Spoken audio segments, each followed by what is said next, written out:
Good evening, YouTube. How are you all doing? So today I'll be reviewing some of your videos, hopefully giving you some tips and advice. We're going to be talking about improvisation and in particular my improvisation mastery course, which is on special at the moment. I have got a very special little helper who is going to be appearing in the top corner. This is my wife Mel, in case you didn't know. And you can unmute yourself if you want, love. Come say hello. Hello. So Mel's going to be looking at the chat. Can you see the chat yet, love? I can see the chat, but I can't respond to it. Do you need to give me some sort of permission? There's no box for me to reply. Oh, really? Yeah, I've got a box for the guest chat, but the comments... Hey, Rob. Right. Long time no see. Yeah. You might have to have YouTube open on your phone on mute, just so you can Hi, add Phil. messages. Right, great to see you all. Oh, hi, Barb as well, sorry. Right, I'm going to hide you, love. I'm not going to flim-flam around for too long. Hello from everyone around the world. Great to see you. Thank you so much for joining me. So, what I thought I'd do today is I thought I would play something first, because that's always fun, isn't it? Then we'll talk about, then we'll have a look at some of the viewer videos, and then we'll go into a Q&A, and you can ask me anything you want. All right, I can see Mel's message. That's cool. Right, Anderson from Helsinki, love it. So I'm going to play a tune which I'm sure you all know. It's called On the Sunny Side of the Street. It's from, well, the version that I love is from one of my favourite albums, Sunny Side Up, which is off shot at the moment, but you see it in my normal videos. So let me have a little go at this, and then we'll delve into some of our viewers' videos. And hopefully these people are going to be experiencing some of the challenges that you experience, all of which, by the way, can be solved with Improvisation Mastery. So if you haven't got it, there's a special offer now. The link is in the description. It's really awesome. And if you've got any questions, put them in the chat, because I bet you anything that there'll be people in the chat who've actually got it. All right, less chat, more playing. Let's go, Jamston McPickle.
we go.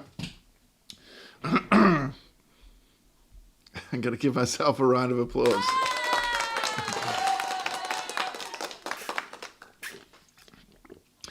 The old throat was drying out a bit there. So, what is so good about improvisation? Just before we dive into these viewers' videos, a couple of quick things. First of all, it's absolutely amazing for your noggin. So, if you're somebody who is, of a more mature life status, let's put it that way, then improvising music is fantastic for your brain.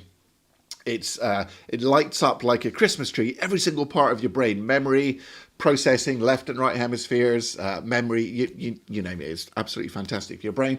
It's great for making new friends and sociability. You can join bands. You can stop having that horrible feeling of, somebody says, oh, it's your turn to solo, and you get the fear, you get that sort of constriction in your chest. That'll all be gone. It's absolutely fantastic for your heart and soul because you can start expressing the music the way you want it. You can play the songs the way you feel it in your heart. You can blow solos and really express yourself, and that is phenomenal just for your sense of well-being. What most people struggle with, as we're probably going to discover when we look at the solos, is playing a smooth line through changes. A lot of people struggle with holding the form in their head because as soon as, that feeling like you start a solo and just everything goes to pot, doesn't it? Your vision narrows, you sort of lose track of the form, you lose your rhythm, all that stuff is very common. And there's lots of other stuff that people struggle with, playing good, strong rhythmic phrases, telling a story, all that kind of stuff. And it's all covered in my improvisation mastery course, which is, I cannot find the card. There it is. And we've got a great deal on at the moment. I'm going to mention it a couple of times in the live stream because I think it's a fantastic thing. Okay. I'm going to move on to the first submission. Some of them are audio and some of them are video. But first of all, love, anything from the chat so far that I need to be aware of? Nothing major, no. Lots of people saying hello from all around the world. One person did ask if that was a pentatonic scale. That was a lot of different scales, all mixed in, all together. That was a lot more than the pentatonic scale. Some of it was a pentatonic scale, yeah. Absolutely, yeah. Anything else? Who else we got? Any family favourites that we know? Yeah, Rob, who is probably on every live you've ever done, is here. Oh, brilliant. Obviously, it's been a while since I've joined you on one of these. So I think Phil Harwood, I recognise that name, is Perfect. Here. It's been a while for me. So, let me just see. There is another question. I think they're coming in a little bit delayed here. So Mr. Ebend is asking, there might be a spell check thing in here. This notes ABC sound beginner scale, alto saxophone. I do not understand the question. Yeah, I think the spelling's... Okay, most of the questions I'm going to be able to answer at the end we'll anyway. Come back to them afterwards, yeah. Yeah, so if whoever typed that, if you can be a bit clearer about your question, I'll definitely deal with it. Right. The question is, should we start with a video or an audio? Let's start with an audio, okay? We're going to start with Jorg, so I'm just going to hide you there. Okay, we're starting with Jorg Sunderman, who has done a solo on If I Should Lose You. And inside the inner circle, we were working on If I Should Lose You, which was Hank Mobley's solo, but this is his improvised solo. So let's have a listen. I'm going to turn it back up over here so we can hear it clearly. And then I'll see if I've got any comments to make about it. And maybe you guys can too.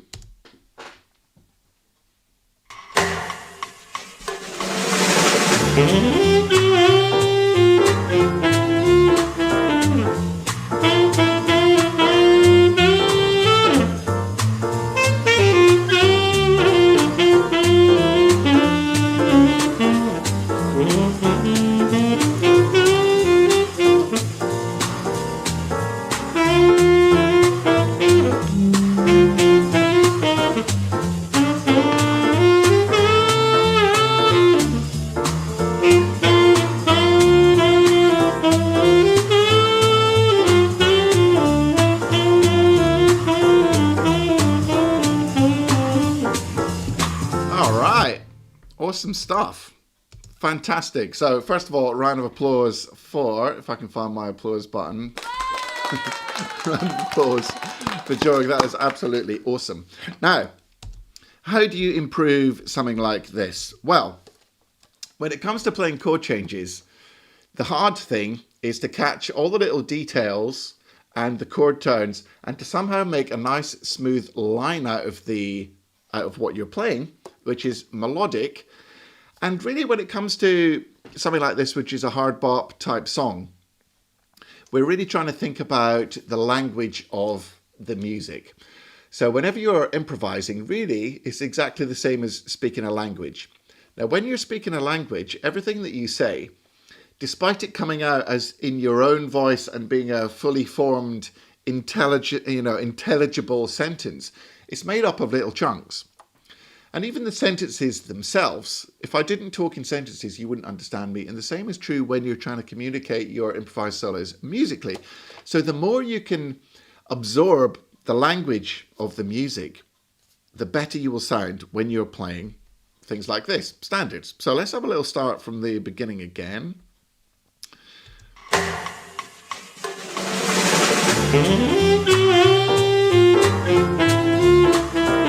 Right, so we're doing If I Should Lose You, and the first little bit is, so I'm going to talk tenor pitch. We're in E minor, okay? Now look, I've got some cool technology going on here. Look. So we're in E minor. And then we do a minor 2-5-1 in E minor. Then we do a major 2-5-1 into C. So there's two different keys in the first little bit. So we're looking to do a 2-5 in that key, and then we're looking to do the 2-5s in this key. Now what we're looking to do if you're trying to make the changes is you want to hear the details as the chords change. So in the case of doing a 2-5-1 in E minor, you know, if you don't understand harmony, just let this kind of flow over you. But we're going to do an F sharp half diminished chord and then a B7 chord. So we want to hear a D sharp in there.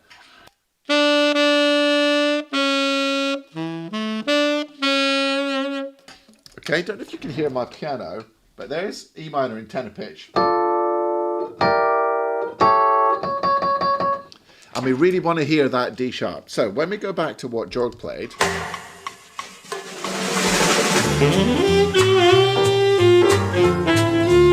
So he's going.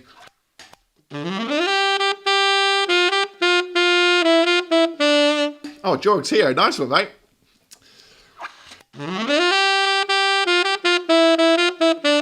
That kind of thing. I don't know if I've got it exactly right.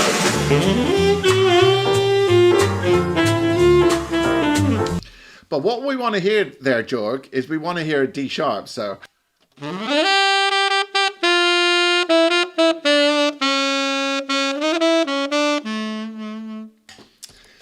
Then, when we move to the key of C, we've got a D minor 7 and then a G7 because that's a 2-5-1 in C. And the cool thing is that this goes down a step. So you want to hear that chord change going down.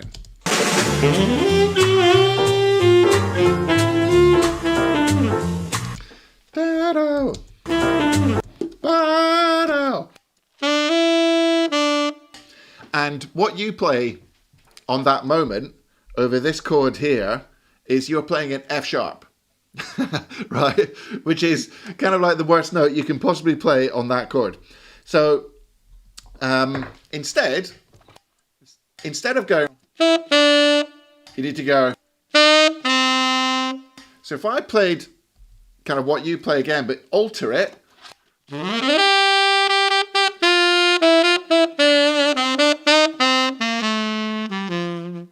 That kind of thing, then you're going to sound like you're making the chord change. I'll play it over the top of this.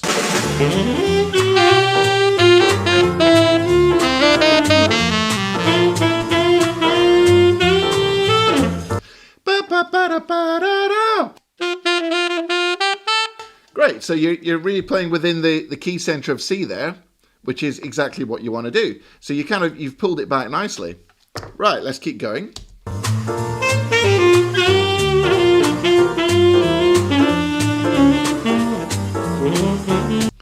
Yeah, now I can sort of hear that you're trying to get to that B minor. Is it a B minor? I can't remember.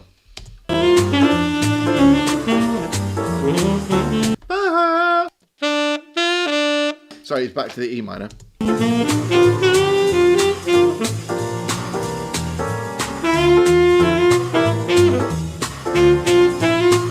Right, now there, the second time round, you did exactly what I was saying the first time when you went. And you hit the F, which is perfect, because now, if we all listen back to that, it really sounds like you're making the changes much more than kind of skating over them.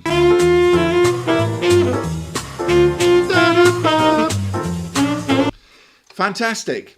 Now what you need to do is to blend in a little 2-5-1 phrase that you know in C, like...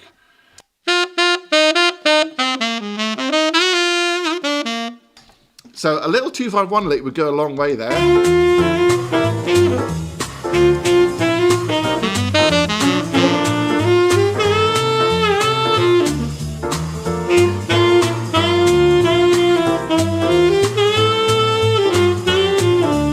Right, now here you've got a 2-5-3-6, okay?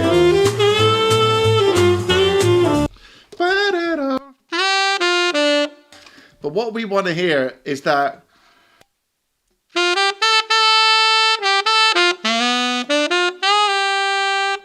hang on, let me just get my bearings, guys.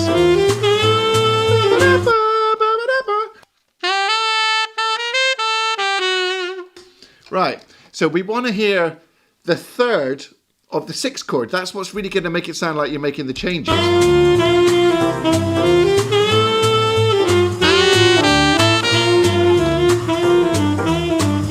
Because we've got a 2-5-1 in G, okay? A minor 7, D7. But then we've got the 3-6 turnaround, which is B, maybe half, maybe minor 7. And when we get to this E7 chord, we must hear a G sharp. That's what we need to hear.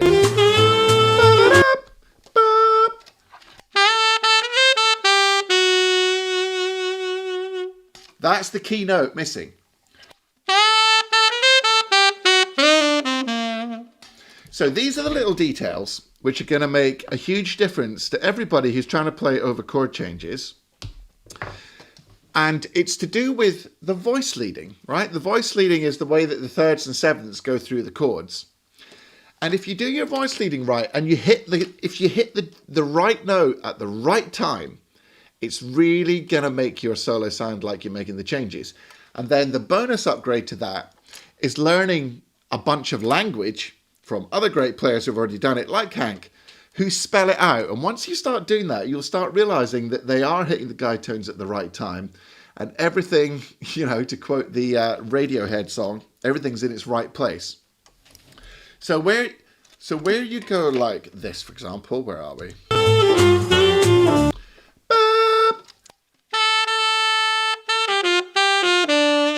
And you do that, Hank Mobley might have gone. So if you learn these little connecting phrases, or maybe like the classic harmonic minor one, that is what is going to take your solo from where it is, which is fantastic, to really sounding like you're nailing the chords. But great job. Love that. So collective round of applause for Jorg. And thanks to everybody who's agreed to have their video looked at by me, because you know you have to be brave to do that. All right, we got any comments from that one then? Special Assistant Melonia. Yes, yeah. There's a lot of like praise there, definitely, and a lot of praise for your coaching as well. Everyone's loving the level of coaching here. Oh, cool. Loving watching you geek out Yeah. on all these little like details that are just, you know, they're saying he did a great job, but you're just showing the little details that are improving it a bit more. So we do have a question here. Would Okay. improvisation mastery work for trumpet players? That's from Coogan Beggs. That's the Yeah, account name anyway. I guess it would actually. Yeah, because they're both, you can just use the B flat version of it, and all the principles which I teach are, universal.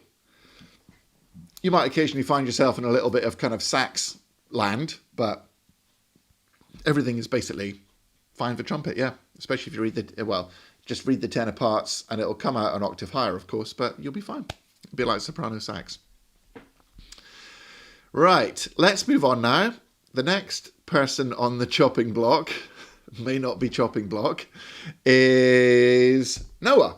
We've got Noah Osnosis, who has submitted a solo on Sweet Home Chicago. So we've got a different groove now.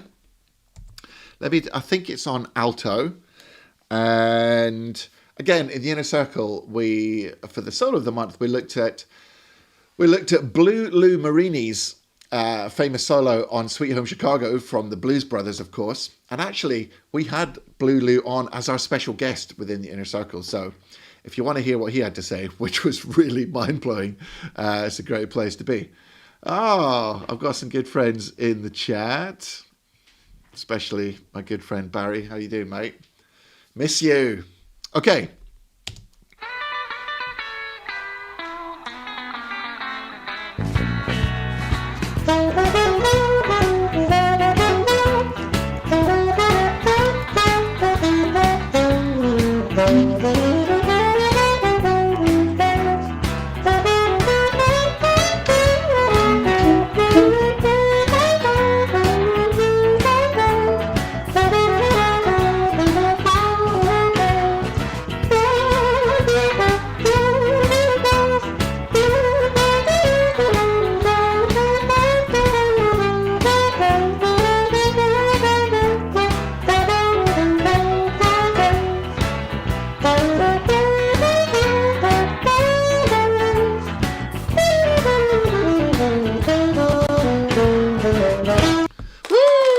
Yes, Noah! Great job. Great job there. Now, I think what he's doing is predominantly focusing... somebody asked earlier if that was a pentatonic scale. Most of this was a pentatonic scale. So I've got a few hot tips on using a pentatonic scale on a 12-bar blues shuffle like this.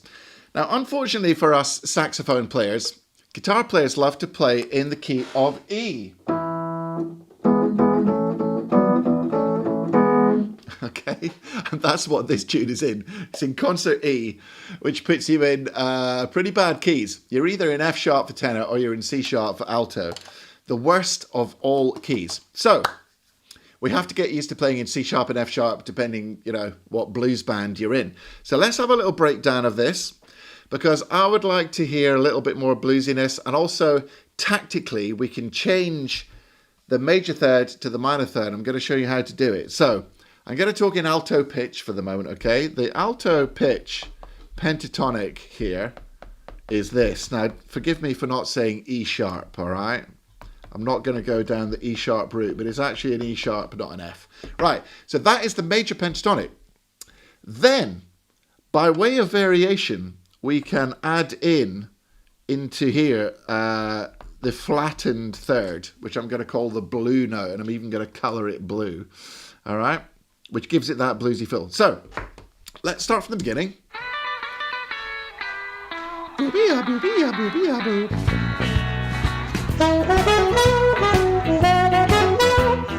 Okay, all good. So far, so good.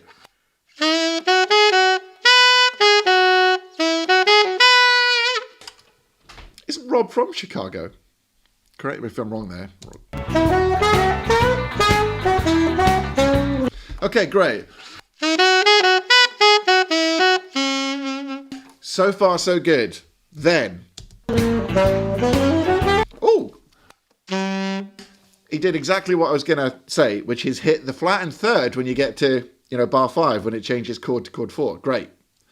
So far, so brilliant. So the F goes to the E. Great.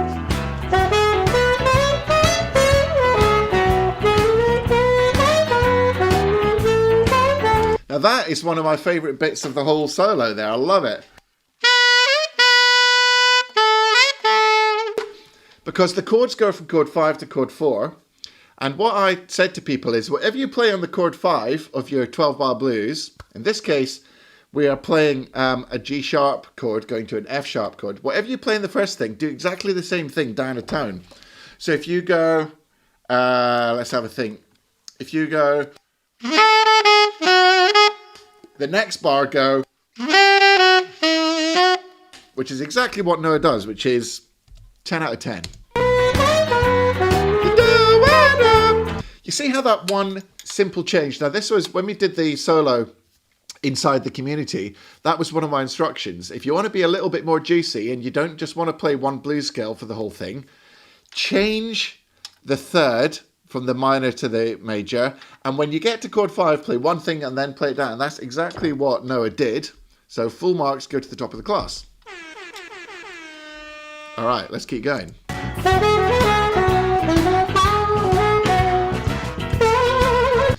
They've got this really cool sort of, I don't know what you call it.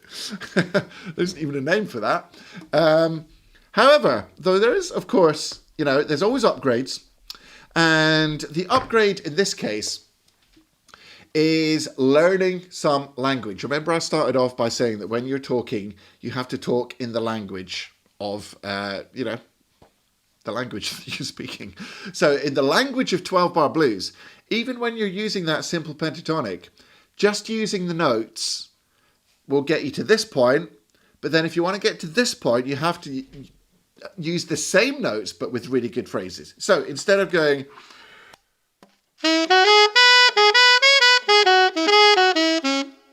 type thing, you can go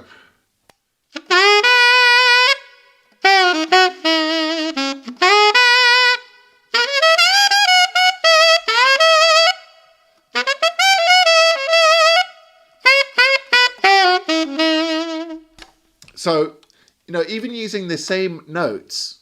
So let me just actually rudely jam all over Noah's solo doing that. Do you know what? I think if I box clever here, I've actually got the backing track. Hang on, guys.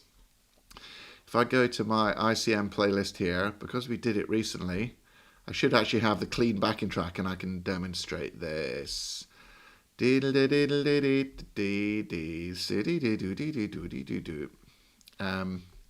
might have to search for it. Chotto Mate. Right, any comments while I'm doing this? Yes. There's comments and there's a couple of questions. Do you want just comments or questions? Well, both while I'm finding this. Robbie's from Chicago. Oh, cool. Yeah, I was right. Born and raised on the south side. Buddy Guy's neighbourhood. Oh yeah, I can see that. Nice, yeah. So my next strap is Boston Sax Shop Cloud Strap. By the way, that's easy. Yeah, that's a nice easy one. Someone was just asking the best way to record and digitally master that sax sound, like everyone is doing on social media. So when they play regular, I sound like them, but then they digitally do something. And then just beneath that, he's saying, what's the best way to record and alter sax sound? The easiest way through iPhones. Is that a bit of an in-depth question? Okay, yeah, hold that one for the Q&A at the end. All right. Just while we focus on this improv. In the meantime, I've found the backing track so I can demonstrate what I'm talking about. Okay, cool. Thanks, love. Right, so here's the backing track, and I'll do a sort of... Now, this is really important. It's going to apply to everybody, okay? So I'm not picking on Noah. He was following the brief exactly. Right. So here's kind of, using the right notes, but in a just kind of random-ish way.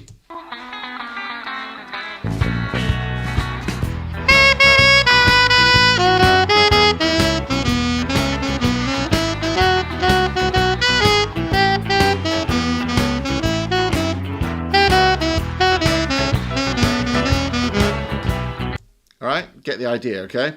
Now I'm going to use the same notes, but with bona fide kind of good phrases.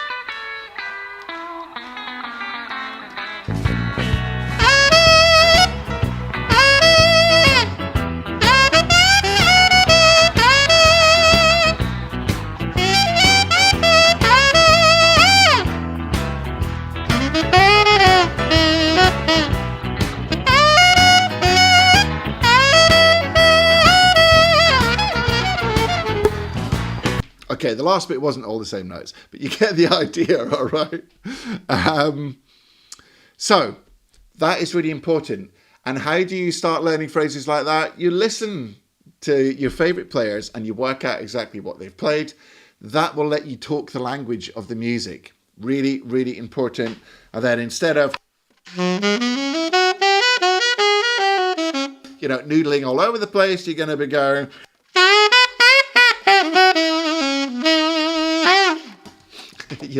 playing really good stuff. Right, back to Noah's solo, and then we'll after that we'll move on. So let's listen to this second chorus then. Here we go.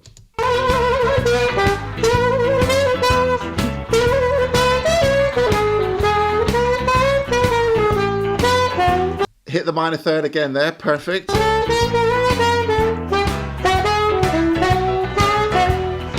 Okay, so nice notes, they all fit. But what about,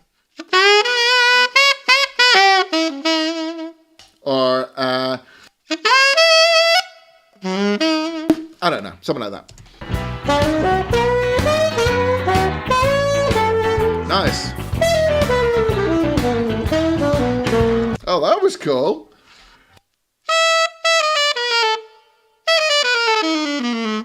I like that. It's definitely not pentatonic. Okay, so great job there by Noah. Love it. Well done, my friend. Out in the snowy, frozen wastes of somewhere up in the north of America somewhere. What is it? Idaho? I can't remember. Anyway, great job. Love that. Okay, let's move on to the next one. As I'm finding that... maybe you can chip in there, love, and say what's what. I just wanted to say that Jorg said, obviously he was grateful for that coaching, and he said he should start again with his improvisation mastery. So he's already got it, and he's going to start again with that. Oh, start going through it again, he's going to go back to it. So yeah, perfect. Nice. Great. Okay, now I've now got a cool video which one of you sent in. It's Paul Heidman. So if I go to, where shall I go? Let's go to over here. Anything could happen. Right. Let's just check I've got the right one. Yes. Now, he is playing Tweedledee, which is by Ike and Tina Turner. Now, for your information, before we play this, that's not something which I am formidable with. I'm not familiar with it. So I just want a quick blast of what we're actually listening to. Tweedledee, Ike and Tina Turner, right?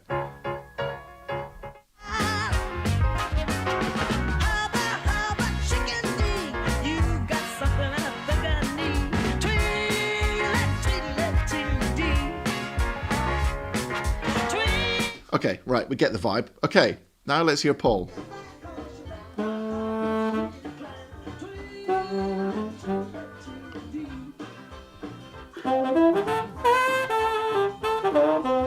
Yeah.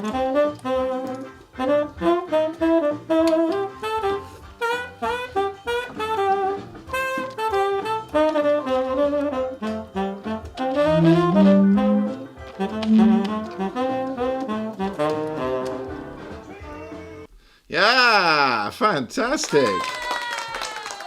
That was really great. So, what key are we in? Okay, so we're in D for tenor. Let's have another little listen. I mean, that was really outstanding. I'm not even sure there's much to be improved on there. There's one moment I want to improve on, actually. That's great. You see, that is language. The one little tweak I'd do there is instead of,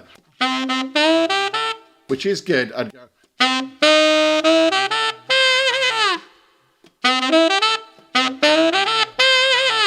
I would just do, instead of two Ds, I'd do an F to an F sharp. Now,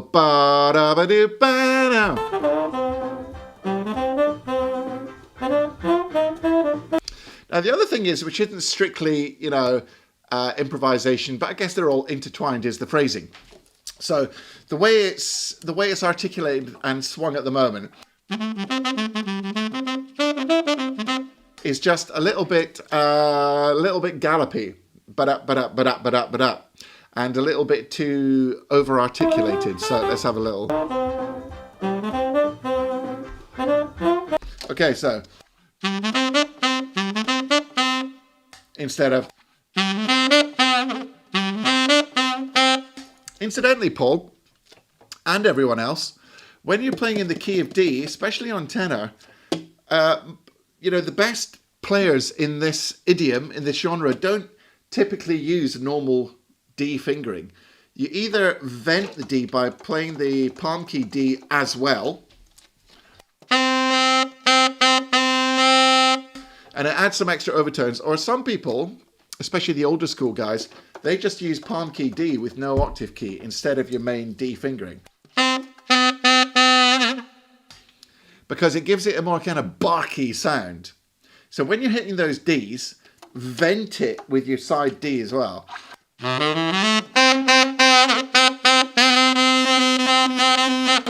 you go, hot tip. See, that's great, making the changes. Perfect, because you're on an A7 chord and you're playing the notes of A. It's nice if you hit the 7th as well. That would be a nice little flex. Nice phrase. But yeah, let's talk about the phrasing as well. So, it's a little bit too swingy. It's a little bit too articulated. I'm just going to back up and make sure I'm not talking rubbish. All right. That could be. I don't know if you know how to half tongue, but instead of going, you could go.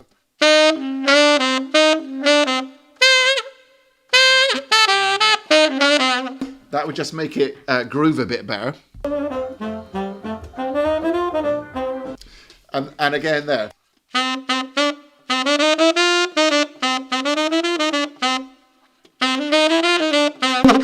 Just to make it smoother. Yeah, nice. It's really good stuff. I think you've got a really good sound. You could probably open up. You could probably be a bit more aggressive with your groove and rhythm, some of the phrases that you're playing. I'm just going to go back to full screen for a sec. So I think you've still got some space in the tank to hit this a bit harder,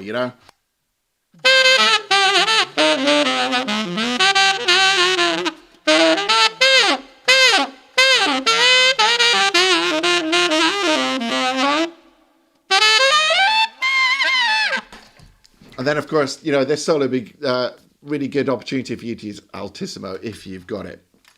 But that was really, really great stuff. You've got language, you've got groove, you're making the changes. What more do we want?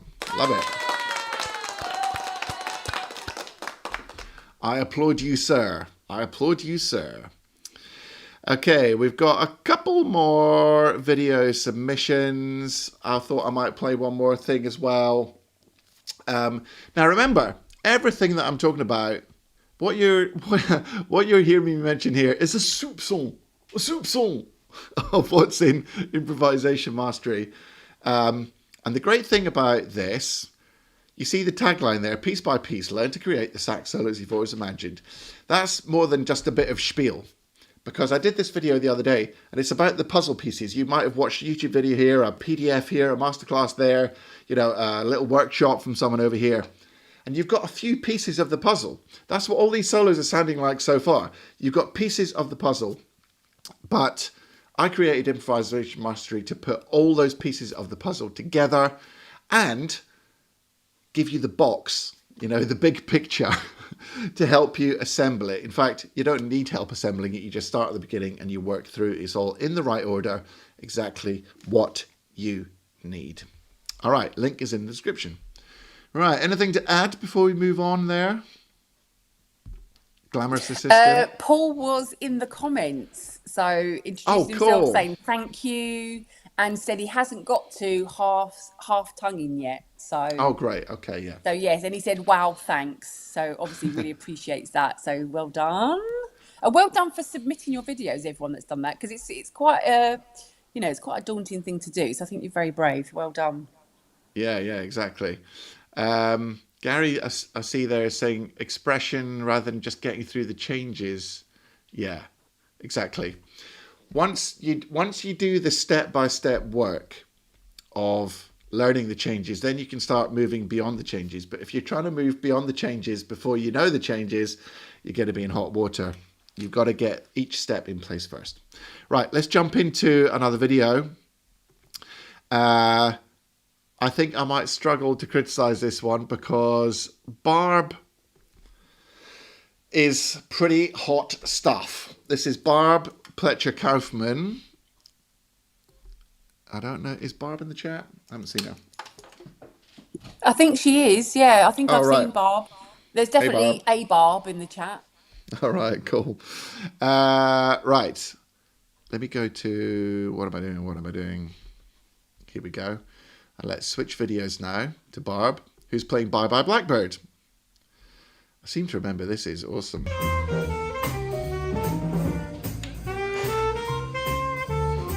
1, 2, 1, 2, 3, 4, top.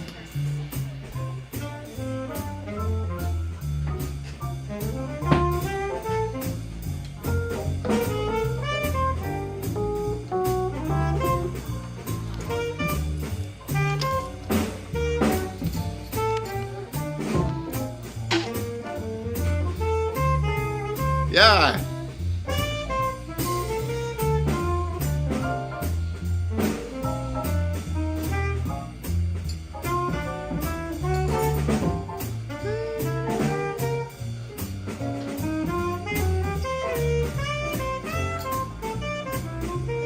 Yeah. Yeah.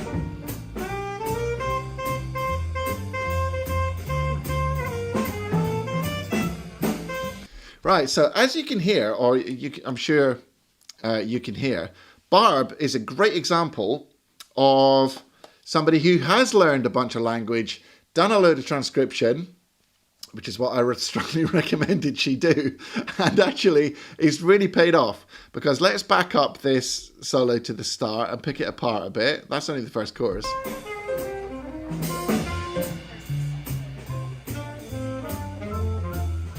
You see, that's a nice phrase. Really nice. Now, you don't learn those sort of things unless you've done your homework. You know, that's beautiful.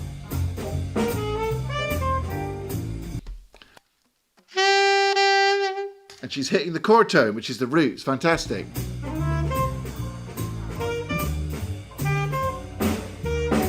And what she's doing here is playing thematically. So she's done one thing, she plays it again, she plays it again, she plays it again. And that's like a logical, that's a very logical, coherent idea when you're improvising. So instead of,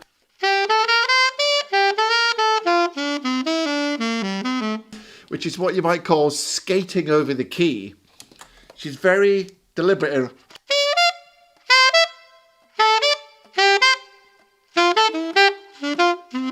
You know, it's just a really great, strong idea, that. I love it. I don't know what the lighting engineer's doing. So, another great example of voice leading guide tones here. So it goes.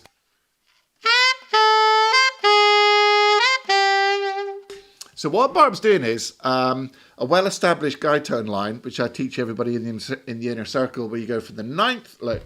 Oh, let me go full screen just to explain this briefly for the beboppers amongst you. Okay, oops, I haven't got my pencil. You've got a 2, 5, 1, all right?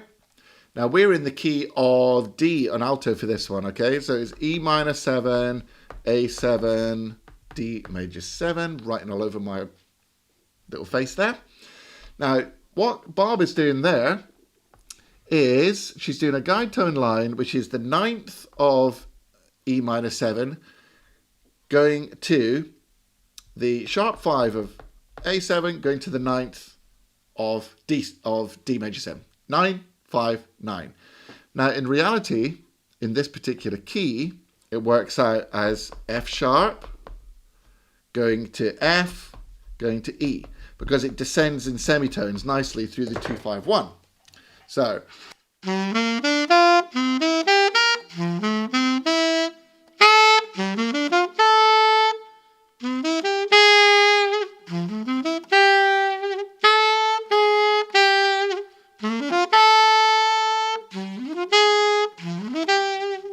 all right, that's what you can hear her. Oh my God, what a mess on screen. What the hell? Let's get rid of all that. And then let's go back to Barb playing that. Chateau Mate. It went to the start. Hang on. I think it's... Yeah, so she goes... And even better is pivoting off the note above. Ba, ba, ba, ba, ba. That is great stuff. But guess what? Barb didn't come up with that. She played it and it sounds great, but Barb didn't come up with that. You'll hear every great hard bop changes player do that all the time. You'll even hear Brecker do it because he's done, all that work.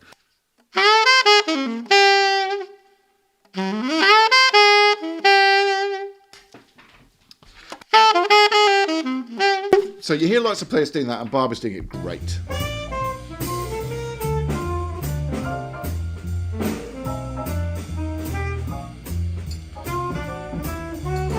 Nice. Another great motif. And what you hear there is a bebop cliche, which is brilliant.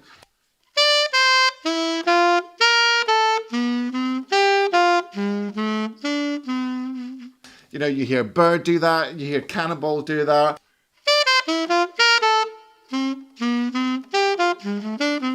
Great piece of jazz language. And I'm going to stick my neck out here and say that Barb didn't just improvise that in the moment. She knows that lick and she's practiced it.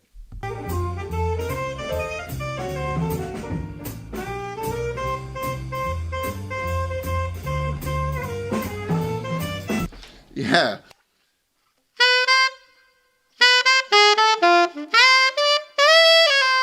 And then go to the major 7 is great. And there's even a little jazz quote in there, isn't there? I'm sure you know that tune, which she sort of half quoted.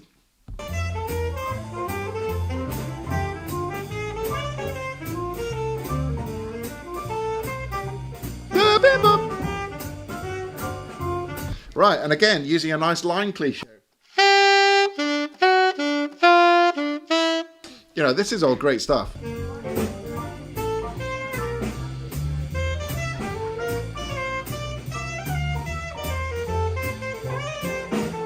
Now, my only criticism here of you, Barb, is that I still think you got... this is probably quite an old video anyway, but you've still got a little bit to go. Your phrasing is dramatically improved, but you've still got a little bit to go with your phrasing. It just kind of showed there.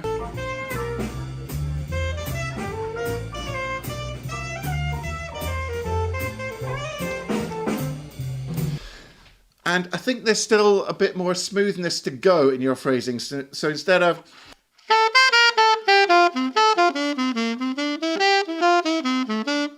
You know, it could be...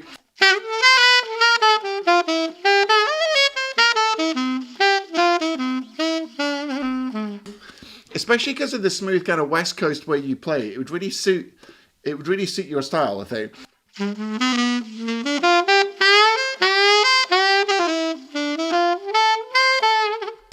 A little bit more half-tonguing in there.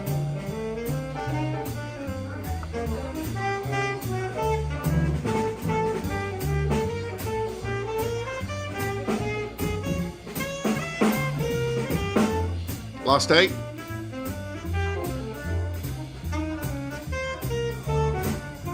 Yeah.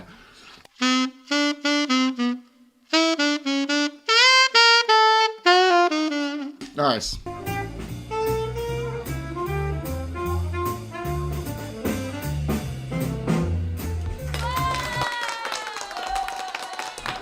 Fantastic stuff. Really, really good. Really, really good. Because guess what? She's been doing everything that I'm telling you. And I know that because I've seen it happen in front of my eyes. And spoiler alert, it works. And how do you know what to do? Well, it's quite simple, isn't it? You know what's coming. You do that. Okay. Maybe I'll play something just to break it up. We've got one more. I want to leave some space for the Q&A as well. Right.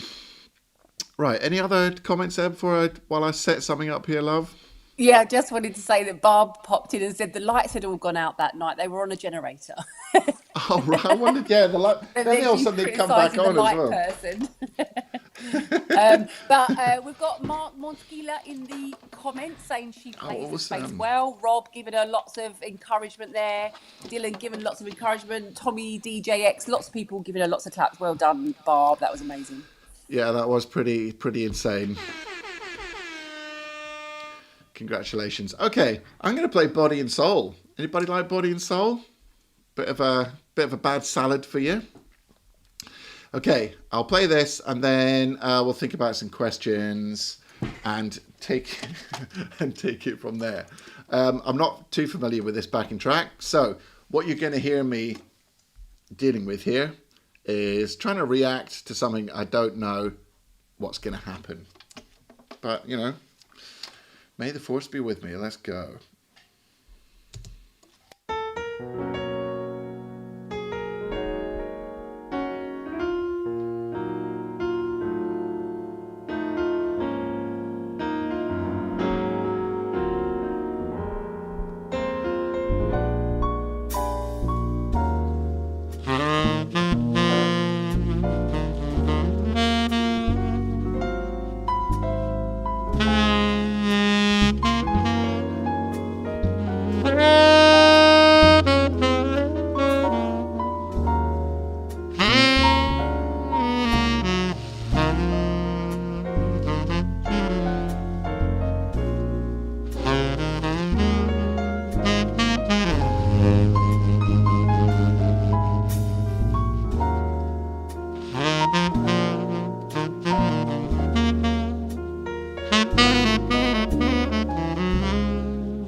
Silence.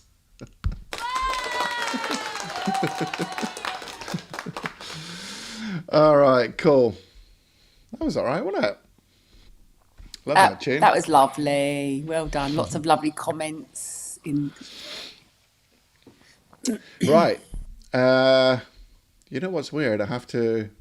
This is actually quite interesting because it's taken me a minute to switch modes. I've had to switch from kind of teacher content, YouTube live Jamie again because I went off in some other world, you know? Yeah, Like just when take a you're- beat. Take a when beat, it's you're- fine. When you're improvising like that, you kind of throw yourself into that world. That's what I was saying earlier about how the heart and soul is just so important for your, you know, for your mental health and well-being. Because I was just off there, you know? And that's why I never shut up about improvisation mastery because, you know, that's where you can go with it. Okay, cool stuff. Shall we move on to the Q&A? Apologies to Derek, we didn't get to your solo, mate. But I'll give you a special critique inside the inner circle or something. Right, I think I've got a little sting for the Q&A. Here we go.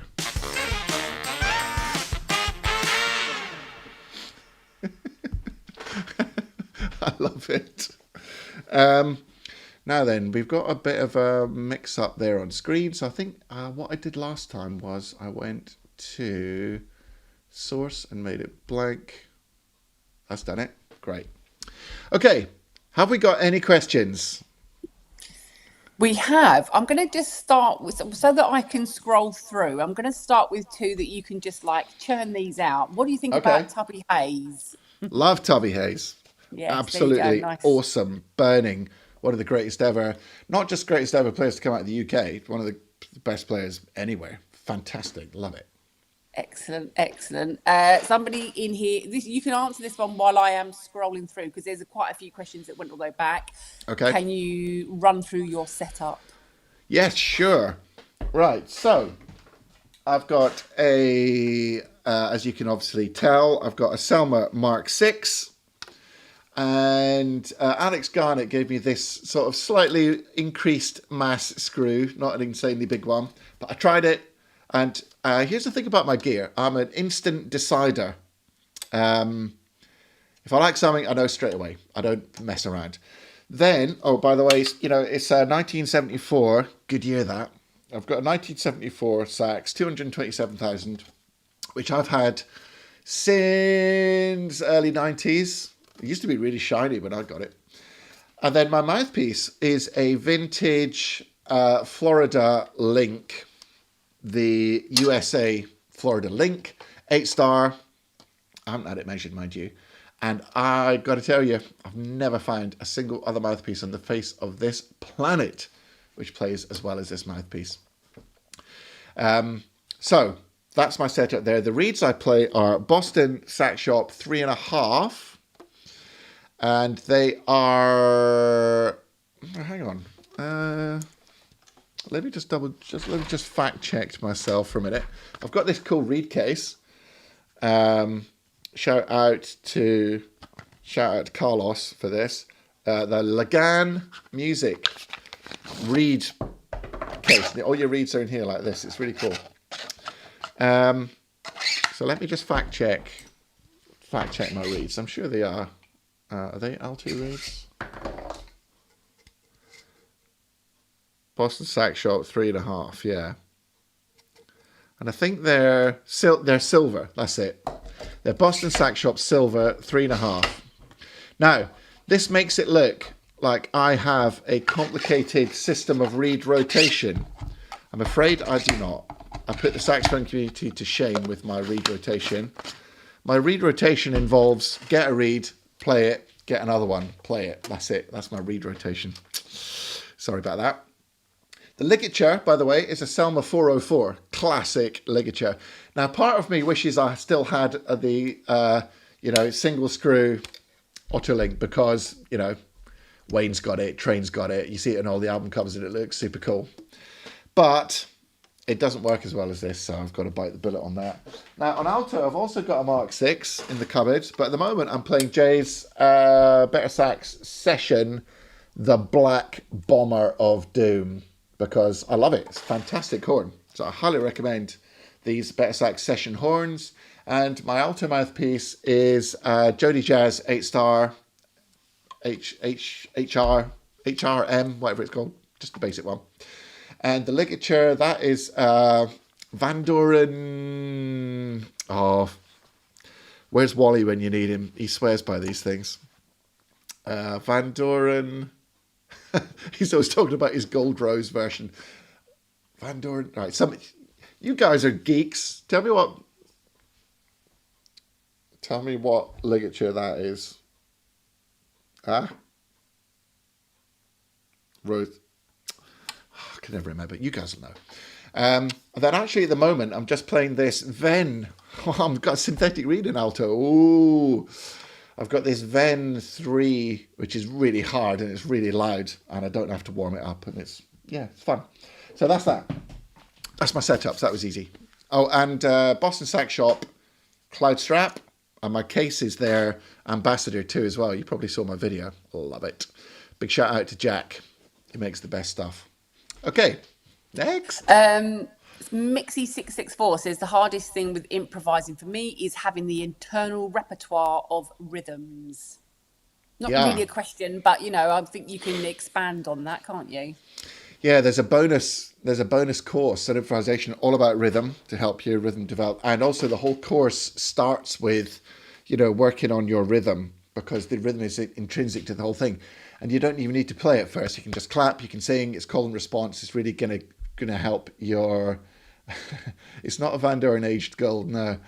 The ligature. You must know what these Van Doren ligatures are with this single screw there.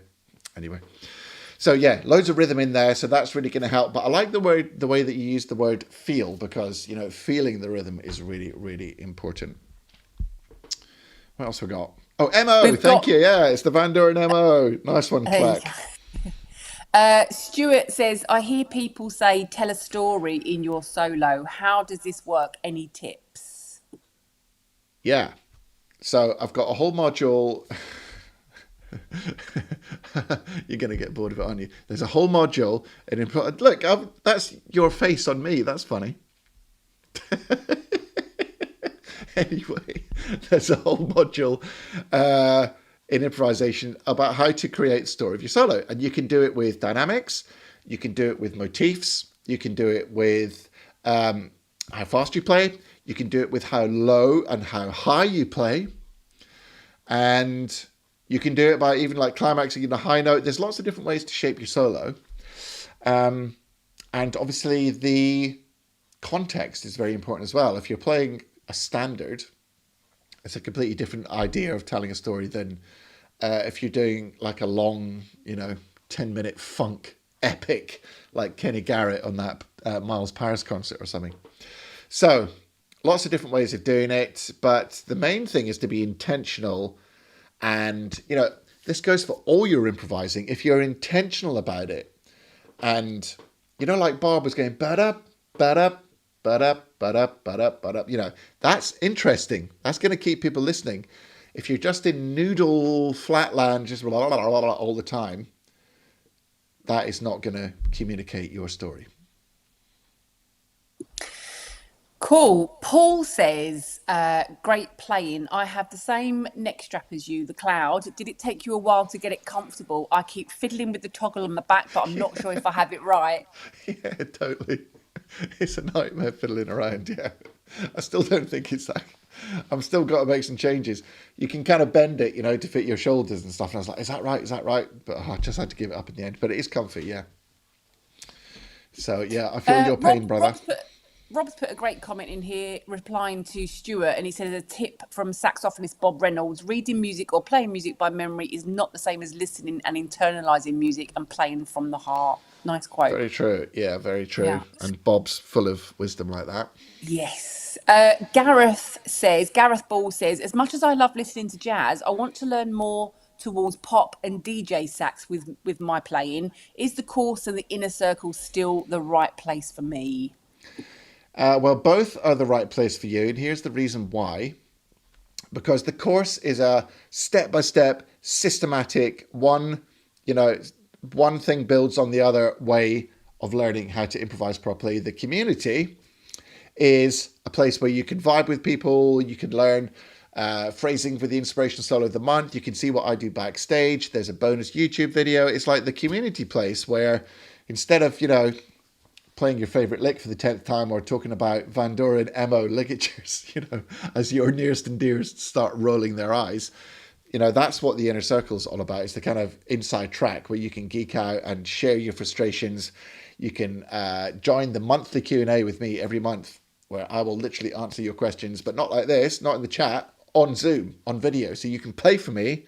I can give you a mini lesson. So that's why the inner circle is so great, because you're not alone. You'll be part of a big community. And guess what? If you take the offer that's on now, there's a free 30-day trial in the inner circle, so you can kill two birds. Whoop, whoop, whoop, whoop, whoop, whoop, whoop. And can I just point out that Jamie did used to do playing sax over a DJ, and that's how we met about 23 years ago. So. It is, yeah. But some of a lot of the same principles apply, by the way, if you're doing DJ sax. So I wonder if I've got something that I could just quickly jam over to show you that. I wonder what I've got here. Hang on. Because it's important. It's really important to know that the things that you play over jazz will also work over house stuff if you do it right. Right, read me another question. I'll try and find something in a minute. Yes. So Gerald says, one question: when should I change my reed? I keep mine in a cup with a whiskey, and it's always ready. Classic. That is classic. Right. Yeah, everyone always gets asked this question, and there's no definitive answer, but when you know, okay? Like, when do you end a relationship? I'm sure you've all been in relationships, and there's not one moment, well, there might be one moment, somebody's like, sleeping with your best friend, that's an obvious moment. But many times, there's not an obvious moment, and it just kind of creeps up on you. Then one day, you just think, do you know what? This ain't working. A friend of ours came around the other day and they were just like, do you know what? This ain't working anymore. And it's like that with reeds. There'll just be a moment and you're like, oh, that's a bit soggy. That's a bit, So there's no fixed time because it varies wildly, but you will just know it is just a bit dull, a bit non-responsive. And I never go back from the brink. I burn my boats. So when I've got a reed, which I think is no more, I just snap it and that's that. Don't have a bunch of half-used or almost completely used reeds in your drawer for a rainy day. Snap them off. that's that. Throw it in the fire. So, quick one here. Especially if you're going to like do something again, do you enhance the sound at all for broadcast, i.e., reverb or such like? Yeah, I've got a bit of reverb on my saxophone mic, which you should be able to hear. Can you hear that? Yes, yeah, you can Yeah. hear that, yeah. Not a lot though. I've got a limiter so that if it gets really loud, it'll just like trim a little bit of the loudest notes down a bit. And if I'm recording with my ribbon mic, you add a bit of 10K onto that because ribbon mics are a bit duller, but they are lovely and warm. So yeah, a little bit of processing, nothing kind of drastic though. Another question? Yeah, keep them coming. Can I'm you trying to find can you a house still track at the moment. Yeah, yeah. You just let me know when you found one. Can you still buy that tenor mouthpiece off the shelf? I think you've mentioned you've had some No. work done to it. No, I didn't have some work done, but it has, I think, had some work done. It looks like the table's been flattened just because of, those old links, they're very variable. Did you all know that that Theo Wane is now helping make Autolink mouthpieces? That's big news, Next right? question. Do you know much about the partnership between JJ Babbitt and Theo Wane on the Otto Link mouthpieces? Yes, I do. We've got a full 90-minute interview with Theo Wane himself inside the Inner Circle membership, FYI. That is mind-blowing. And Little Bird tells me that he might be coming to London to do an event with a well-known saxophone shop that you might know, and a well-known saxophone influencer might be playing there. Just saying. So yeah, Theo is now taking the Autolinks and then finishing them. Doing his Theo magic on it, and then he sends them back to them, and they stamp the writing on it and put in the boxes and all that. So he's making sure that they're all awesome. I would love to know. I would love to do the improv course, but I'm struggling to learn scales and then notes over chord tones. Would the course be any good for me? Oh my God, that's the whole thing. Absolutely. Yeah. There's whole chapters on that. Yeah. Voice leading, chord tones. Yeah. It's all about being able to play. It's not, you get to the point where you can play over chord changes. Like I was saying earlier in the live stream, and I show you which ones connect and how they connect and why they connect and how you can start sounding like you're really making the changes. Thanks, Aisha. Right. Anything else? Barry's just saying Inner Circle, highly recommended, even for lesser skilled individuals such as me.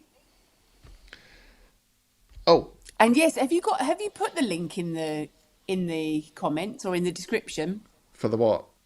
For the course. For the Improvisation Mastery? Yeah. Yeah, absolutely. Yeah, the link for this is in the description. Yeah.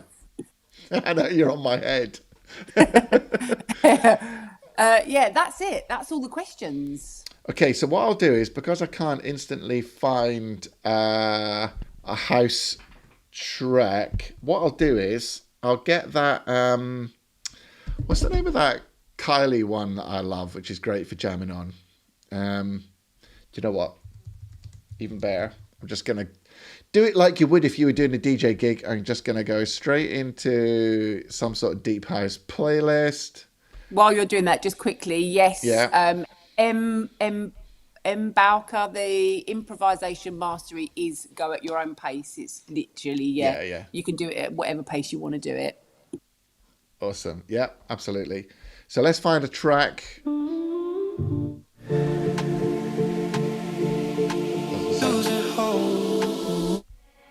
This goes on and on all day. That is not what I want at all. I keep thinking on. That's supposed to be deep house. That's not. That's bloody. Don't know what it is. Let's go for tech house instead. Okay. I'm just going to find a track to jam on, everyone. All right, there we go.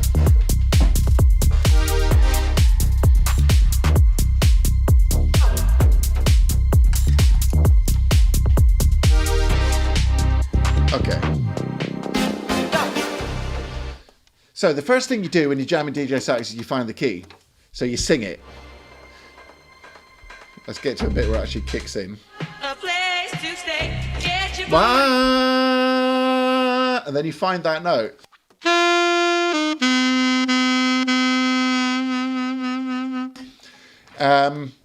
So I'm in A. Now, is it A major or is it A minor? It's A minor. They almost always are. Now, when you start transcribing jazz players or blues players or people like Lou Marini, who we did, you learn a bunch of blues language. Remember I started talking about language. So if I'm jamming on this particular house track, and I didn't know any blues language, but I knew the pentatonic scale, it would sound like this.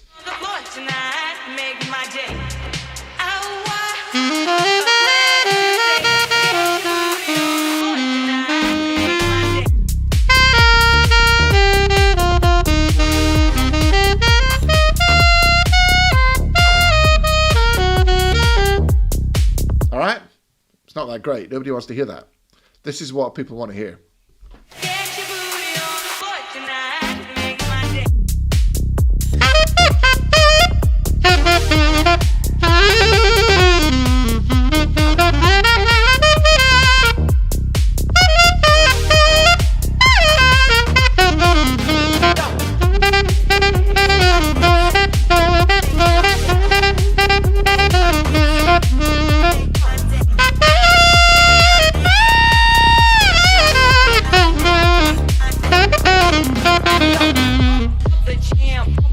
All right, now that's a collection of blues licks. Now the next question is, where do you get your blues licks from? Well, what you want to do is, not with all due respect, go to modern saxophone house players, because if they've got any sense, they go to people like David Sanborn, all right? So let's look up David Sanborn on Spotify.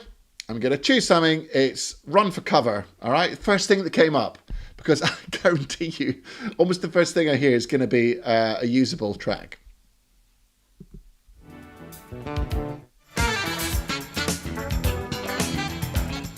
So find the key.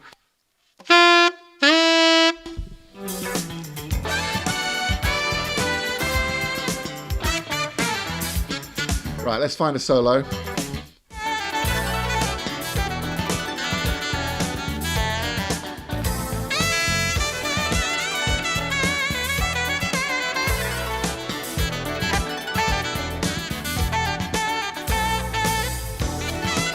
That'll do.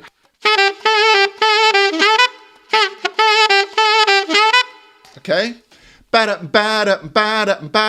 Then we just go back to where we were. I think it was. Okay.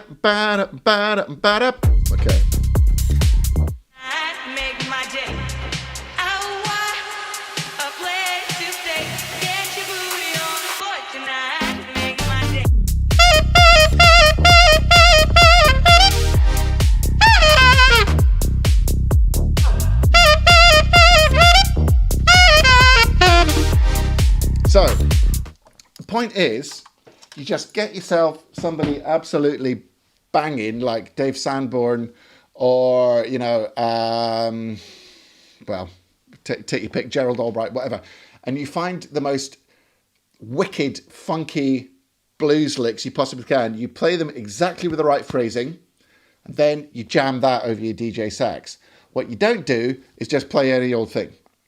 And you also choose your moment where you're going to come in for high impact. Nobody wants to hear you vomiting your saxophone over the whole track. You wait. There's a breakdown. You build it up. It kicks in. You hit a high note and you're off. Okay? So for example, back here, why am I going on about DJ sax so much? Okay. Last thing then. Right. So you do a little build up there.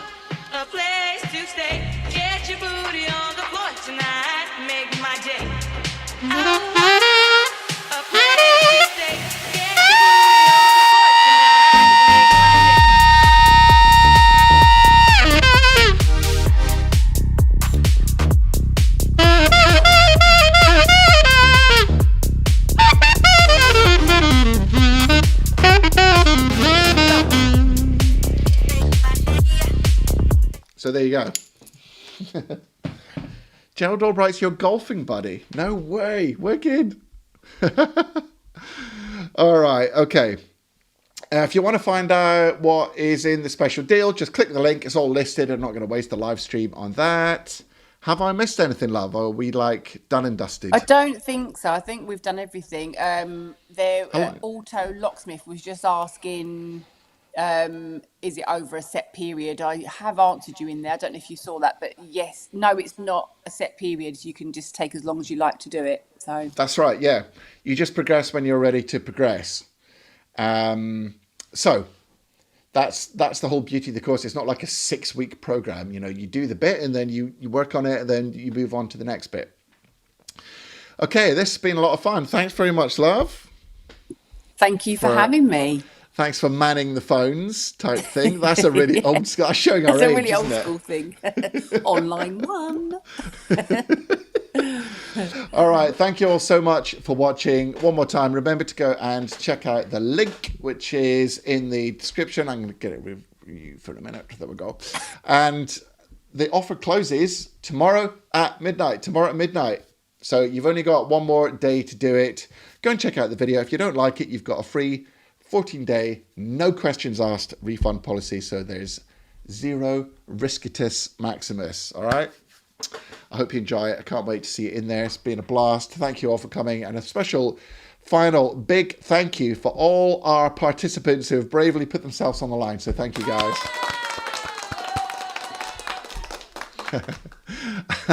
I'll see you all on YouTube as usual. And what is it I normally say? Oh, yeah. Until next time, practice hard, practice smart, and enjoy your music. Peace out.